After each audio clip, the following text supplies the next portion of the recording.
વ્યક્તિને જ્યાં સુધી ભગવાનનો અનન્યપણે આશરો ન થાય ત્યાં સુધી ભય અને અંધશ્રદ્ધા જતા નથી. આપણા જીવનમાં દુઃખ માત્ર કામનાઓનું જ હોય છે. પછી આત્મતૃપ્ત સ્વામીનું સુંદર પ્રવચન. જે ભગવાનના ભક્ત થયા, ભગવાનનું એ બિરુદ છે કે એમની લાજ પોતે ક્યારેય જવા દેતા નથી, ગમે તે પ્રકારે રક્ષા કરે. એમનો આશરો થયો એટલે પછી બીજાની આપણે કઈ ચિંતા રહેતી નથી, એને બીજાનો ભાર ન રહે, દુઃખ ન રહે, એને પછી હતાશા નિરાશા ના આવે. નહીતર આપણે ઘણી વખત વેમની અંદર ચડી છીએ, અંધશ્રદ્ધાની અંદર ચડી છીએ. આપણને એમ કે પશ્ચિમના લોકો છે ને બહુ સુધરેલા, પણ એ લોકો વેમની અંદર એવા ને એવા જ છે. વેમ ને અંધશ્રદ્ધાની અંદર આપણને ચડે એવા જ ઘણી બાબતની અંદર. 1994ની સાલમાં જયારે પ્રમુખ સાહેબ મહારાજ લંડન થી અમેરિકા જતા હતા, એ વખતે પ્લેનની અંદર પેલું વર્જિન એરલાઇન્સ નું પ્લેન હતું, અને એ પ્લેનની અંદર 10 નંબરની સીટ આવે, પછી 11 નંબરની સીટ આવે, પછી 12 નંબરની સીટ આવે, પછી 14 નંબરની સીટ. 13 નંબરની સીટ જ નહીં, કે કેમ કે 13 નંબર છે ને અપશુકનિયાળ કહેવાય. તો ત્યાં આગળ પણ આવી માન્યતા છે. ઘણા બધા હોટેલની અંદર ને મોટેલની અંદર 13 નંબરની રૂમ જ ના હોય, કારણ કે લોકો રહેવા તૈયાર ના થાય. 13 નંબરમાં અમારે રહેવું નથી. તો સુકન અને અપશુકન એની અંદર તો ત્યાં પણ લોકો માને છે. ઘણી વખત મકાનને નંબર આપે, 12 આપે, પછી 12A આપે, 13 ના આપે, પછી 13, પછી 14 આપે, પણ વચ્ચેના માળનો નંબર આપે નહીં. તો લોકો સમજે ખરા કે ભલે નંબર નથી આપણને છે તો એ જ ને, એટલે તોય લોકો બીવે. પણ ભાઈ, માણસને છે ને જ્યાં સુધી ભગવાનનો આશ્રય અનન્ય ન થાય ત્યાં સુધી સંપૂર્ણપણે ભય થકી નિવૃત્ત થતો નથી. પણ જેને ભગવાનનો ભક્ત, પ્રહલાદજી નિર્ભય થઈ ગયા, એને બીક હતી જ નહીં કે મને શું થવાનું છે. કદાચ દેહ પડી જશે તો પણ ભગવાનના ધામમાં જઈને મારે બેસવાનું છે, આવી સિક્યોરિટી એને ફીલ થતી હતી. તો જે ભગવાનનો ભક્ત થાય એ બધા ભયને પોતે તરી જાય છે. ત્યારે પ્રહલાદની ભગવાને આવી રીતે રક્ષા કરી અને કીધું કે માગ, હવે તારે જે જોઈએ તે આપું. ત્યારે પ્રહલાદની અદ્ભુત પ્રાર્થના છે. પ્રહલાદ કહે છે કે પ્રભુ, તમે મને લાલચ શું કામ આપો છો? તમને ખબર છે કે વિષય ભોગની અંદર તો હું અત્યાર સુધી ડૂબેલો જ હતો, અને એમાંથી બચવા માટે હું તમારા શરણોમાં આવ્યો છું. અને હું જાણું છું કે હું જો તમારો ભક્ત થયો છું તો પછી વિષયની અંદર હું જઈશ તો તમારી ભક્તિ હું કરી શકીશ નહીં. માટે તમે મને માગવાનું કહેતા નહીં. કંઈક હું કદાચ લાલચમાં આવી જાઉં તો હું જાણું છું કે મારી ભક્તપણાની પરીક્ષા કરવા માટે તમે આ પૂછ્યું છે. અને પછી એક સિદ્ધાંત વાક્ય એ પોતે પ્રહલાદજી કહે છે કે આશાસનો નવૈ ભૃત્ય સ્વામીની આશિષ આત્મન ન સ્વામી ભૃત્યતઃ સ્વામ્યમ ઈચ્છન યો રાતિ ચાશિષ. એ કહે છે કે જે વિષયની ઈચ્છા રાખે એ ભક્ત નથી, અને જે પોતે વિષય આપીને સ્વામી થવા માટે ઈચ્છે ભગવાન નથી. આ તો કેટલી મોટી વાત કરી દીધી કે જ્યાં આગળ પરચા પરચીનું પ્રતિપાદન થતું હોય અને એને જ મુખ્ય માનવામાં આવતા હોય, એ કહે છે કે ત્યાં આગળ ભગવાનપણું પણ નથી, ત્યાં ભક્તપણું પણ નથી. આ આપણા શાસ્ત્રોનો સિદ્ધાંત છે. ઘણી વખત આપણે આની અંદર ચડી જતા હોય છે કે તમારા ગુરુ પરચા કેટલા આપે એ તમે કહો. આપણે એની આગળથી જોઈ શકતા નથી, પણ તમે ગીતા વાંચો, રામાયણ વાંચો, ભાગવત વાંચો, ઉપનિષદ વાંચો, કોઈ જગ્યાએ સંતનું એવું લક્ષણ નથી બતાવવામાં આવ્યું કે જે પરચા બતાવે ને ભગવાન કહીએ, જે હાથમાંથી કંકુ ખેરવે ને ભગવાન કહીએ અથવા સંત કહીએ. એવું સંતનું લક્ષણ ક્યાંય નથી. મીરાબાઈ અને નરસિંહ મહેતા કોને લોટરીના નંબર આપે કહો? પણ છતાં એ સંત છે. સંતપણું એવું નથી કે જેની અંદર તમને કંઈક ચમત્કાર બતાવે અથવા દીકરા આપી દે. ભગવાનને સંત દયાળુ છે, એ કૃપા કરીને આપી દે જુદી વસ્તુ છે, પણ એ એનું લક્ષણ નથી. એ તો ચમત્કાર બીજા પણ કોઈક બતાવી શકે, એમાં આધ્યાત્મિકતા નથી. ઘણી વખત આ માર્ગે ચડી જાય એટલે ધુતારા લોકોને પણ ઢોંગ કરવાનું સૂઝે કે આવું કરીએ તો લોકો આપણને માને છે, એવું થઈ જાય ને. શ્રીજી મહારાજના એક સંત હતા વ્યાપકાનંદ સ્વામી, અને વિચરણ કરતા કરતા બોટાદની અંદર ગયા. તો ત્યાં બોટાદમાં હમીર ખાચરના દરબારમાં પહોંચ્યા અને જોયું કે દરબારમાં ઉદાસીનતા હતી બધે. ત્યારે એમને થયું કે કેમ આટલા બધા ઉદાસ છે? કે કોઈએ કીધું કે હમીર ખાચરની ઘોડી મરી ગઈ છે. કે એમાં આટલો બધો શોક કેમ કરો છો બધા? ત્યારે બધાએ કીધું કે બાપુને ઘોડી બહુ વાલી હતી, દીકરા જેવી વાલી હતી. એટલે પેલા સંત તો દયાળુ વ્યાપકાનંદ સ્વામી કીધું ઘોડી ક્યાં છે? કે ચલો આપણે ત્યાં જઈએ. અને જોયું તો ઘોડશાળામાં ઘોડી મરેલી પડી હતી અને બાપુ ત્યાં આગળ આંસુ સારતા હતા. એટલે વ્યાપકાનંદ સ્વામીને દયા આવી કે આ બિચારા બહુ દુઃખી થાય છે ઘોડી, તો ચલો આપણે એને જીવતી કરીએ. એક મચ્છર હતું, એનો જીવ લઈને ઘોડીમાં નાખ્યો, ઘોડી થઈ ગઈ જીવતી, ઘોડી ઊભી થઈ ગઈ આખી. એટલે બધા તો બહુ ખુશ થઈ ગયા. આજે વિજ્ઞાન આગળ વધ્યું છે એટલે હવે તો આંખને ટ્રાન્સપ્લાન્ટ કરે છે, કિડનીને ટ્રાન્સપ્લાન્ટ કરે છે, અને હાર્ટને પણ ટ્રાન્સપ્લાન્ટ કરે છે, પણ હજી જીવને ટ્રાન્સપ્લાન્ટ કરે એવું સાયન્સ કરી શક્યું નથી. સ્વામિનારાયણ ભગવાનના પરમહંસ જીવ ટ્રાન્સપ્લાન્ટ કરતા હતા, એટલે પેલો જીવ લઈ અને ઘોડીમાં નાખ્યો, ઘોડી જીવતી થઈ ગઈ, એટલે બધા તો એકદમ ખુશ થઈ ગયા અને વ્યાપકાનંદ સ્વામીનો જય જયકાર થઈ ગયો. હવે આ વાતની ખબર ગરડા પહોંચી શ્રીજી મહારાજ પાસે કે વ્યાપકાનંદ સ્વામીએ ઘોડીને જીવતી કરી. તો વ્યાપકાનંદ સ્વામી જયારે વિચરણ કરતા કરતા ગરડા આવ્યા, શ્રીજી મહારાજને ખબર પડી વ્યાપકાનંદ સ્વામી, શ્રીજી મહારાજ ઉભા થઈ ગયા અને મહારાજને દંડવત કરવા માંડ્યા. એટલે વ્યાપકાનંદ સ્વામી દોડ્યા અને મહારાજને ઉભા કર્યા કે મહારાજ આપ શું કરો છો, આ દંડવત કોને કરો છો? મહારાજ કે તમને. કે મહારાજ અમને કરાતા હશે, અમે તો આપના સેવક છીએ. મહારાજ કે સ્વામી તમે તો ભગવાન થયા છો ને, એટલે તમને દંડવત કરવા પડે. વ્યાપકાનંદ સ્વામી કે મહારાજ અમે ક્યાં ભગવાન છીએ, અમે તો તમારા દાસ છીએ. મહારાજ કે તમે મરેલાને જીવતા કરવા માંડ્યા ને, એટલે તમને હવે ભગવાન કેવા પડે. એટલે વ્યાપકાનંદ સામે લાગ્યું મારી કઈક ભૂલ થઈ લાગે છે, કઈક ગોટાળો થયો કે મહારાજ મારી કઈ ભૂલ? મહારાજ કે ભૂલ જ કરીને, આપણે આવું કરવા માટે ક્યાં આવે છે? આ ઘોડીને તમે આજે જીવતી કરી, 5 વર્ષે પાછી મરશે અને મરશે ત્યારે બાપુને ડબલ દુઃખ થશે.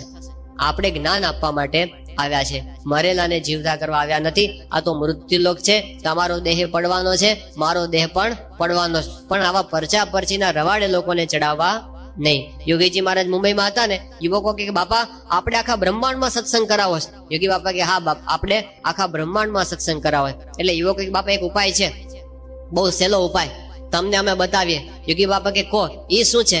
એટલે બધા યુવકો કે સ્વામી હમણાં જ છાપા પેલા રેડિયો પર સમાચાર આવ્યા છે કે અમેરિકાના પ્રેસિડેન્ટ જ્હોન કેનેડી એમનું ખૂન થઈ ગયું છે અને અત્યારે આખી દુનિયાને ખબર પડી ગઈ કે જ્હોન કેનેડી મરી ગયા છે. હવે આપણે એવી જાહેરાત કરીએ કે અમારા યોગી બાપા એ જ્હોન કેનેડીને જીવતા કરશે. જો આપણે જાહેરાત કરીએ અને તમે જો જીવતા કરી દો, આખી દુનિયામાં સ્વામિનારાયણનો સત્સંગ થઈ જાય. એટલે યોગી બાપા ઘસવા માંડ્યા. એમની શૈલી હતી માથા ઉપર હાથ ઘસીને રસે.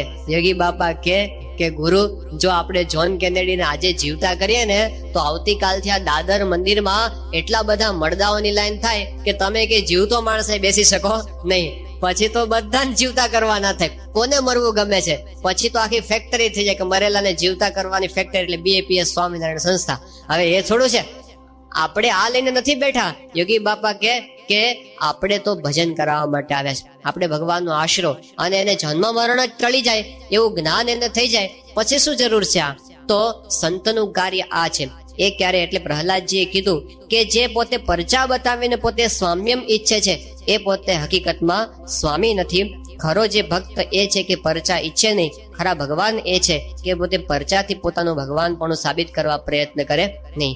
આ બે વાત કરી અને પછી ધ્રુવજી પોતે કહે છે કે યદિ રાશિશ મે કામાન વરાંસ ત્વમ વરદર્શભ કામાના મૃદિ અસૌરોહમ ભવતસ્તુ ઋણેવરમ. ખરેખર મારા પર રાજી થયા હો તો મારા અંતઃકરણમાંથી વાસના ટાળી નાખો. આ કામનાઓ બધી તમે ટાળી નાખો, કારણ કે દુઃખ માત્ર એક કામનાઓનું દુઃખ છે. આટલું કહી અને પ્રહલાદજી છે એ પોતે ભગવાન પાસે એમની પ્રસન્નતાના અધિકારી થઈ જાય છે. શોફનહોવર નામના એક જર્મન ચિંતક થયા છે, ઉપનિષદથી પોતે બહુ પ્રભાવિત થયા હતા. એમણે સુખનું એક ઇક્વેશન આપ્યું છે, H=O/D. Happiness =object divided by desire. Happiness શું છે? કે તમારી પાસે એક ઓબ્જેક્ટ હોય અને 5 ઓબ્જેક્ટની ડિઝાયર હોય તો સુખ 20% થઈ જાય, સુખ 0.2 થઈ જાય. પણ જો તમારી પાસે 5 ઓબ્જેક્ટ હોય અને 5ની ડિઝાયર હોય તો સુખ 1 થઈ જાય. પણ તમારું સુખ એ વધારે ક્યારે થાય? તો તમારી પાસે 5 ઓબ્જેક્ટ હોય અને તમારી ડિઝાયર 0 હોય. શું થઈ જાય? સુખ કેવું થઈ જાય? ઇન્ફાઇનાઇટ થઈ જાય. Anything divided by 0 is infinite. તો તમારું સુખ ઇન્ફાઇનાઇટ થઈ જાય એટલે કે આપણી વિષયની ઈચ્છા માત્ર જ્યારે ટળી જાય ત્યારે પછી આપણું સુખ છે એ અનંત થઈ જાય. આ આપણા શાસ્ત્રનો સિદ્ધાંત એક જર્મન ચિંતકે એમાંથી મંથન કરીને શોધી કાઢ્યો. તો પ્રહલાદજીએ એ જ માગ્યું કે મારી બધી કામનાઓ છે તમે ટાળી નાખજો. એ માગી અને પછી એણે ભગવાનની ભક્તિ માગી. એ પ્રહલાદજીના પૌત્ર થયા બલિરાજા. બલિરાજાની સમર્પણ ભક્તિ આપણે બધા જ અત્યારે યાદ કરીએ છીએ અને આપણે બલિદાન રાજાના દાનને શું કહીએ છીએ? બલિદાન. બલિદાન દેશ માટે સમર્પણ કરે તો બલિદાન, ધર્મ માટે કોઈ સમર્પિત થાય તો બલિદાન, સિદ્ધાંત માટે કોઈ સમર્પિત થાય તો એને બલિદાન કહેવાય. પણ એ શબ્દ ક્યાંથી આવ્યો? તો ભાગવતની કથા કે એની અંદર આવે છે કે પ્રહલાદનો પુત્ર હતો વિરોચન અને વિરોચનનો પુત્ર હતો બલિ. તો ઇન્દ્ર દ્વારા એકવાર આ બલિનો પરાજય થયો, પછી શુક્રાચાર્ય એને ફરીવાર સજીવન કર્યો અને ભૃગુવંશના બ્રાહ્મણોએ વિશ્વજીત નામનો યજ્ઞ કરી અને આ યજ્ઞ કુંડમાંથી એક સરસ મજાનો પ્રતાપી રથ કાઢી અને આ બલિ રાજાને આપ્યો. પછી તો એને લીલા રંગના ઘોડા હતા, સિંહના ચિહ્નથી યુક્ત ધજા અને સુવર્ણથી મંડિત ધનુષ્ય, આ બધું થઈ લઈને તૈયાર થઈ ગયો અને બલિરાજે એટલો બધો બળવાન થઈ ગયો કે દેવતાઓ એને જીતી શક્યા નહીં. દેવતાઓ ત્યાંથી ને ત્યાંથી ભાગ્યા. બૃહસ્પતિએ કીધું કે દેવતાઓને અત્યારે લડવા જેવું નથી, અત્યારે એ પોતે યજ્ઞમાંથી બળ પ્રાપ્ત કરીને આવે, તમે જીતી શકશો નહીં. અને દેવતાઓ બધા ભાગ્યા અને દેવતાઓ બધા સંપત્તિ વગરના થઈ ગયા. ત્યારે દેવતાઓની માતા અદિતિ પોતે કે કશ્યપ મુનિ પાસે પોતાના પતિ પાસે ને કીધું કે મારા દીકરાઓ દુખી થઈ ગયા છે, રાજ્ય વગરના થઈ ગયા છે, તમે કંઈક દયા કરો. ત્યારે કશ્યપે કીધું કે તું પયોવ્રત કર, પયોવ્રતથી ભગવાનને પ્રસન્ન કર અને સારાવાના થશે. અને એને પયોવ્રત કર્યું અને જ્યારે વ્રતની પૂર્ણાહુતિ કરી ત્યારે ભગવાન એની ભક્તિથી રાજી થયા અને દર્શન આપીને કીધું કે તારા પુત્ર રૂપે હું અવતાર ધારણ કરીશ. આ ભગવાનના આશીર્વાદ. અને એ પ્રમાણે ભાદરવા સુદ દ્વાદશીને દિવસે વામન ભગવાન છે એમણે એમના થકી દેહ ધારણ કર્યો. જ્યારે વામનજી પ્રગટ થયા, દેવતાઓની રક્ષા કરવા માટે પ્રગટ થયા હતા, એટલે દેવતાઓ ખુશ થઈ ગયા, દિવ્ય વાજિંત્રો વાગવા માંડ્યા. અપ્સરાઓ અને ગંધર્વો એમને સ્તુતિ કરી અને વામનનું જે સ્વરૂપ હતું અત્યંત સ્વરૂપવાન, આમ નાનું સ્વરૂપ હતું પણ બહુ જ સ્વરૂપવાન હતા.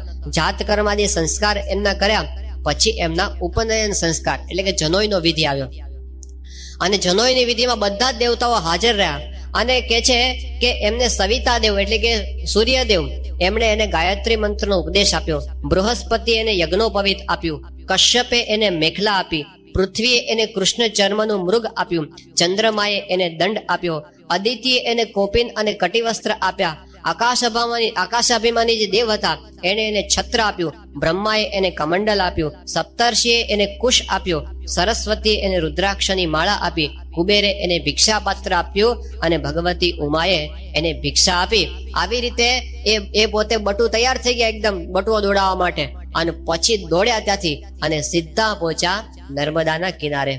નર્મદાના કિનારે આપણે અત્યારે એને ભરૂચ કહીએ છીએ, એનું શાસ્ત્રીય નામ છે ભૃગુકચ્છ. એ ભૃગુકચ્છમાં નર્મદા નદીના તટ પર બલિરાજા એક બહુ જ મોટો અશ્વમેધ યજ્ઞ કરતા હતા.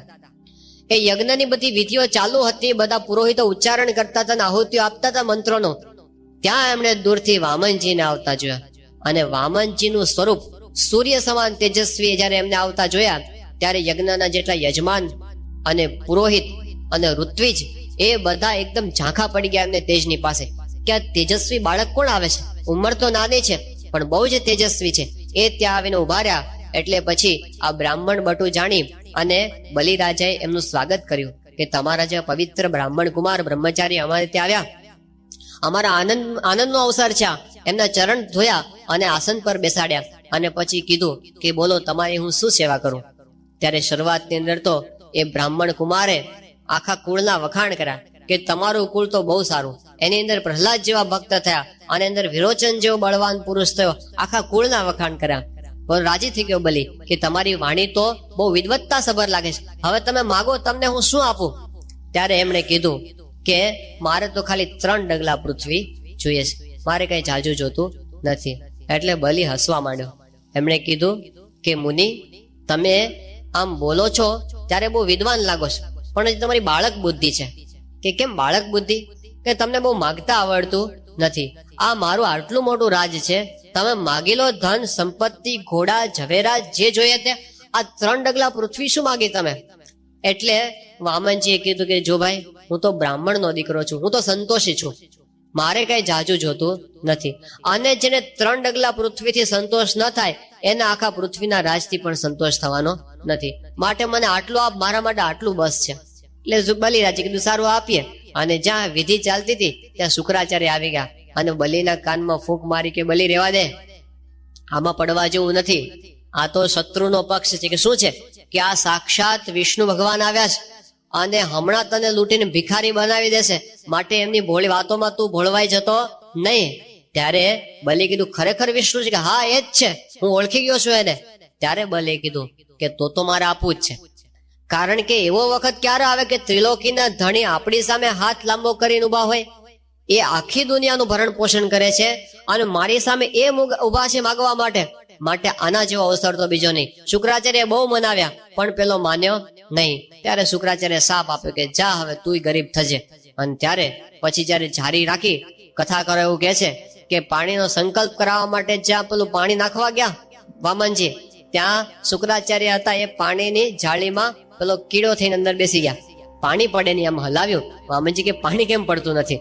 એટલે એને એક સળી લીધી અને પછી આમ નાખી આમ, અને શુક્રાચાર્યની એક આંખ છે ફૂટી ગઈ. શુક્રાચાર્ય કે પારકી પંચાયતમાં આપણી એક આંખ ગઈ, મૂકો પડતું.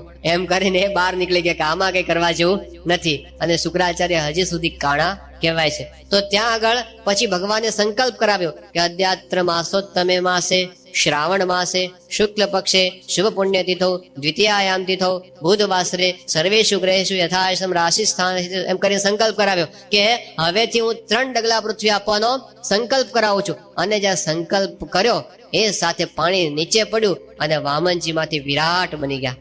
ત્યાં જ એમની નજર સામે પેલો તો જોતો જ રહ્યો, આંખો ફાટી ગઈ બધાની કે આ શું છે. અને ત્યાં તો શંખ ચક્ર ગદા અને પદ્મથી યુક્ત આખું સ્વરૂપ એને દેખાયું. અને કેવું સ્વરૂપ હતું તો ભાગવત એનું વર્ણન કરે છે કે એનીથી પૃથ્વી આખી છવાઈ ગઈ, આકાશ ભરાઈ ગયું, દિશાઓ ભરાઈ ગઈ, સ્વર્ગ પાતાળ સમુદ્ર પશુ પંખી મનુષ્ય દેવતા ઋષિ આ બધા જ એમના શરીરની અંદર સમાઈ ગયા. અને એટલું બધું વિરાટ સ્વરૂપ હતું કે એક પગલાથી આખી પૃથ્વી ભગવાને માપી લીધી. બીજા પગલાથી આખું સ્વર્ગ છવાઈ ગયું અને ભગવાન હસવા માંડ્યા. બલિરાજા સમજી ગયો કે મારી સાથે ચીટિંગ થયું છે, મને રીતસર છેતરવામાં આવ્યો છે.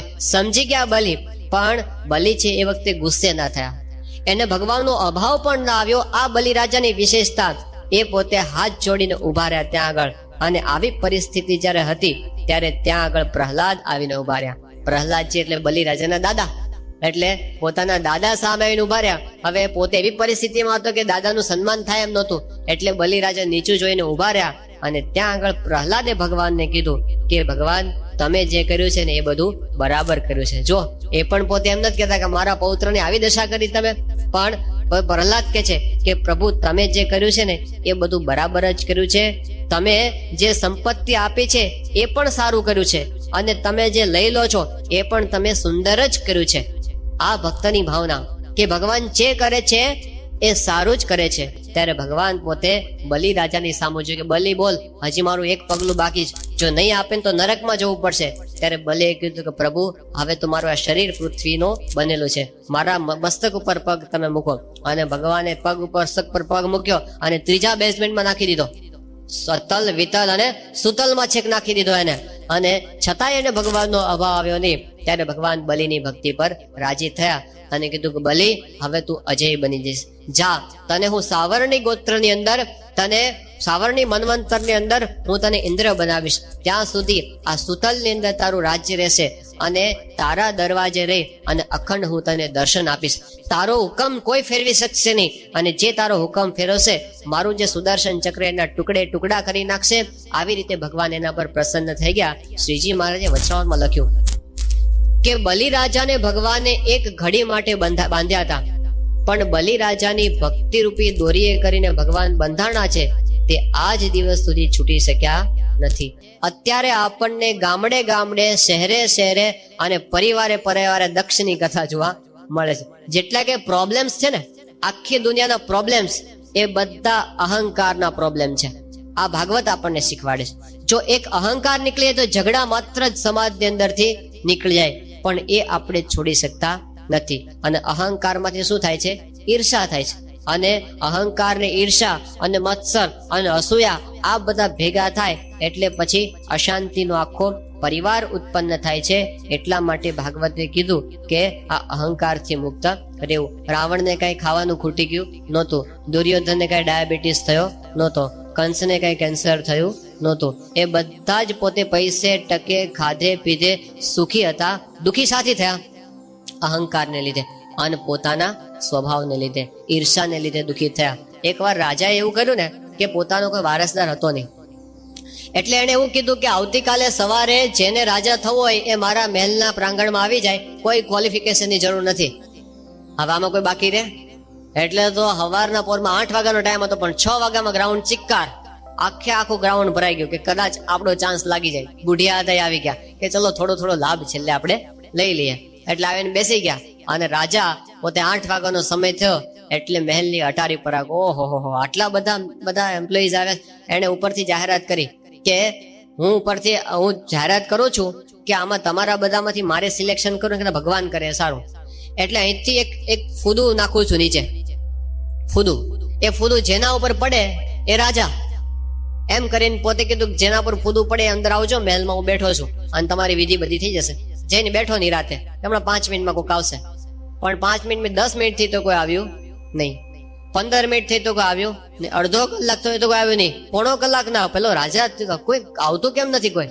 એટલે પાછો મહેલની અટારી ઉપર ચડ્યો કે ફૂદું કોના પર પડ્યું. તો ઉપર ચડીને જોયું ને તો ફૂદું હજી કોઈના પર પડ્યું જ નહોતું, એ ઉપર જ ઉડતું હતું. કેમ કે કોકના ઉપર પડવા જાય ને એટલે બાજુવાળો ફૂંક મારે કે આ ક્યાં રાજા બની જાય છે, હું ના બનો તો કઈ ને, આને તો ના જ બનાવો. તે આખા દરબારમાં ફૂંકા ફૂંક ચાલતું હતું. પેલાને ફૂંક મારે, પેલાને ફૂંક મારે. હું આગળ ના વધુ તું કઈ નહીં, પણ તને તો વધવા દઉં નહીં. તો ભગવાનના ભજનની અંદર આવા સ્વભાવ બધા આપણને નડે છે. પરિવારની અંદર પ્રશ્ન શેના હોય છે? સ્વભાવના, અહંકારના. પ્રમુખ સાહેબ મહારાજ પેલી વાત કરે છે સાસુઓના ઝઘડાઓની. કેવું હતું કે ડોશીમાં હતા ને સાસુ, એ બહાર ગયા હતા અરે ખેતરે ઘાસ કાપવા માટે. અને જયારે ઘાસ વાટીને ભારો લઈને પાછા આવતા હતા ને તો રસ્તામાં બાજુના ગામનો બ્રાહ્મણ આવ્યો સામો. કે ભૂદેવ ક્યાં જઈ આવ્યા? કે માજી તમારા ગામમાં ગયો હતો. કે શેના માટે ગયા હતા? કે ભિક્ષા માંગવા ગયો હતો, લોટ લેવા. કે અમારે ઘેર તમે ગયા હતા કે નહીં? કે હા તમારે ઘેર ગયો હતો ને. તે શું તમારે વહુ હતા એમણે કઈ તમને આપ્યું કે ના આપ્યું? કે ના, મને ના પાડી દીધી એમણે. એટલે પેલા ડોશીમાં ગુસ્સે થઈ ગયા કે આજકાલની આવેલી એને શું ના પાડવાનો અધિકાર છે, ચાલો મારી સાથે. એટલે પેલા તો રાજી થઈ ગયા બ્રાહ્મણ કે હા માજી તો આપણને બરાબર નું આપી દે. કે હાલો. એ ભેગા હાલ્યા એટલે માજીની થેલી ઉંચકવા લાગ્યા કે લાવ ઉંચકવા લાગો. એ ભેગા હાલ્યા અને ઘરે આવ્યા અને પછી ભારો નાખ્યો ખૂણામાં અને થેલી લીધી અંદર ગયા કે વહુ બહાર આવો તો. એટલે બહાર આવ્યા એટલે કે આ બ્રાહ્મણ આવ્યો તો આપણે ઘરે? કે હા આવ્યો તને. કે શું પછી કઈ લોટ તે આપ્યો? કે ના, મેં ના પાડી દીધી. અને પેલા ડોશીમાં ગુસ્સે થઈ ગયા, આજકાલની આવેલી ઘરમાં તારો અધિકાર છે, તને શેનો ના પાડવાનો અધિકાર? તું શાની ના પાડે? ના પાડું તો હું પાડું. પછી પેલા બ્રાહ્મણને કે જા જતો રે, નહીં મળે. આટલું જ હતું. ના પાડું તો હું પાડું, તું શાની ના પાડી જાય? ના પાડવા માટે પેલા બ્રાહ્મણને બિચારાને 2 કિલોમીટરનો ધક્કો થયો. પણ દુખી કરે માણસ. અહંકાર છે ને એકલો પોતે દુખી નથી થતો, લોકોને દુખી કરે છે. હિટલરનો અહંકાર એ પોતે તો દુખી થયો, લાખોને દુખી કર્યા. ઈદી અમીનનો અહંકાર પોતે તો દુખી થયો, લાખોને દુખી કર્યા. તો કોઈક નેતાનો અહંકાર એ પોતે દુખી થાય એટલું નહીં, પણ બીજા લાખોને દુઃખ, આખા દેશનું પતન થઈ જાય એક વ્યક્તિના અહંકારને લે. અહંકારની અંદર જ આપણે બધા જીવતા હોય છે. એટલે સારું થતું હોય તો હું જ કરું, કોક શેનો જશ ખાટી જાય એ આપણે સહન કરી શકીએ. કોક રાજકીય પાર્ટી સારું કરે એટલે બીજા પક્ષ વાળા ખમી શકે નહીં. એ શેના સારું કરી જાય, એ શેનો જશ ખાટી જાય. તો સારું કામ હોય તો પણ હું થવા દઉં નહીં.